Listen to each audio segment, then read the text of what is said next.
Hello everyone, my name is Adam Kreisel. I am a chef here in Salt Lake City and I am also a board member of Slow Food Utah. I am here today with my lovely friend Pam Olson, who is the owner of Native Flower Company in Sugar House. She is a master flower arranger. She has amazing skills, and we are giving you a little bit of insight into how to beautify your table for the Feast of the Five Senses, which is our slow food fundraiser for our micro grant program taking place this year. This year it is a movable feast as it was last year, so you are taking the meals home with you and plating them there. As with any meal, the visual is as much a component of the enjoyment of the meal as anything. And in this instance, we want to bring you a little bit of instruction as to how to enhance the aesthetic of your table. You eat with your eyes just as much as you do with your mouth. This is the Feast of the Five Senses, so you're engaging everything, including the visual. And this seems like a great place to start. Pam, how are you? I'm doing well, thank you. Kind of getting hungry thinking about making a beautiful table and enhancing that sense, the sense of the visual. So thanks for having me. I'm very excited to have this offering for everyone. It's the time of year when we have access to beautiful, beautiful flowers grown all around Utah. We have amazing local farms who supply my shop with blooms twice a week or whenever we need them, and we're bringing that to you. So I'm doing an easy demonstration so that you can make this at home, either in something like this, a gorgeous can of tomato sauce, or in a vase that you've got in your pantry. So one way to get started is to tape your vase. This is just a tic-tac-toe pattern. You can use Scotch tape in a pinch, or this is a Oasis brand tape, which you can pick up at any craft store. So I've got this one just to show you, and then I'll just tape this quickly. Is that a tape that's specifically used for floral arrangements? It is. Oh, okay, cool. It's a little more giving than Okay. Scotch tape, but honestly, I have used that at home in a pinch. Gotcha. But this lasts forever. If you buy a roll, and unless you're a professional, it will last a long time. So you want to hide your tricks, so don't let the tape go down too far, just about a 1/4 inch. Then go around and seal that. Okay, then we'll start with the flowers. So you'll receive a bunch, something like one of these. Aren't these gorgeous? They're beautiful. The colors are so beautiful. And you'll start with your biggest blooms first. That's the way, whoa, look out. Perfect. And in this case, we've got some beautiful zinnias. Always cut on an angle. Why is that? It helps this straw essentially have the most surface area Okay. to suck that water up. Makes So sense. if you cut straight across, smaller Less surface area. Yeah. And you just want to start with one flower first and get those in so that you have a nice foundation Talk for your about design. engaging five senses. I'm already smelling these. They smell amazing. You know what's in here?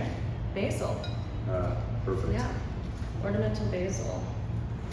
Okay, always strip off leaves that will be below the water line because you don't want all that mess down in here for your guests to see, or your dining companions, whoever you'll be sharing this with.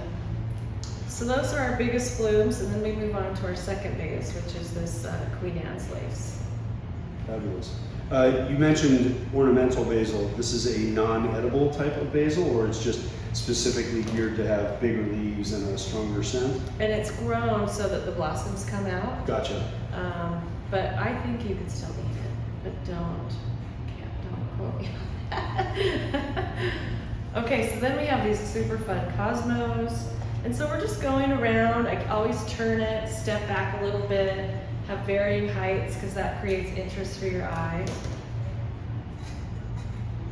Okay, turn it. We have a little white here, some color here. I find my last little cosmos. And I assume being able to step back and look at it also allows you to sort of build some symmetry in terms of seeing how far out it's protruding from the vase and what that'll look like when you're sort of sitting away from it at the table. Am I correct about that? Yes, exactly. And no matter what comes in your bundle, all these principles apply. So if you get a lot of zinnias, by the time we have the dinner, it might be dahlias coming on, which are incredible.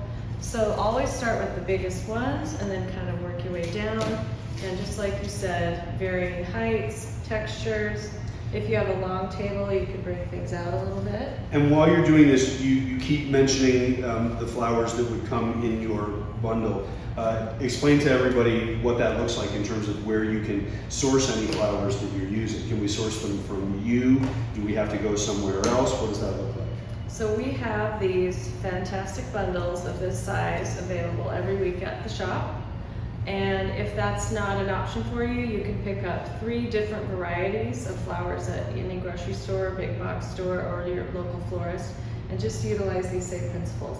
So start with one, get those in, and then move on to the next one. But if someone were to come and visit you at Native Floral, they'd be able to get this almost like a DIY kit and be able to sort of build the arrangement from varietals that you've already sort of gathered and composed for their differences in texture and style and color, Yep, yes? Yep, ready to go, Awesome. ready to go.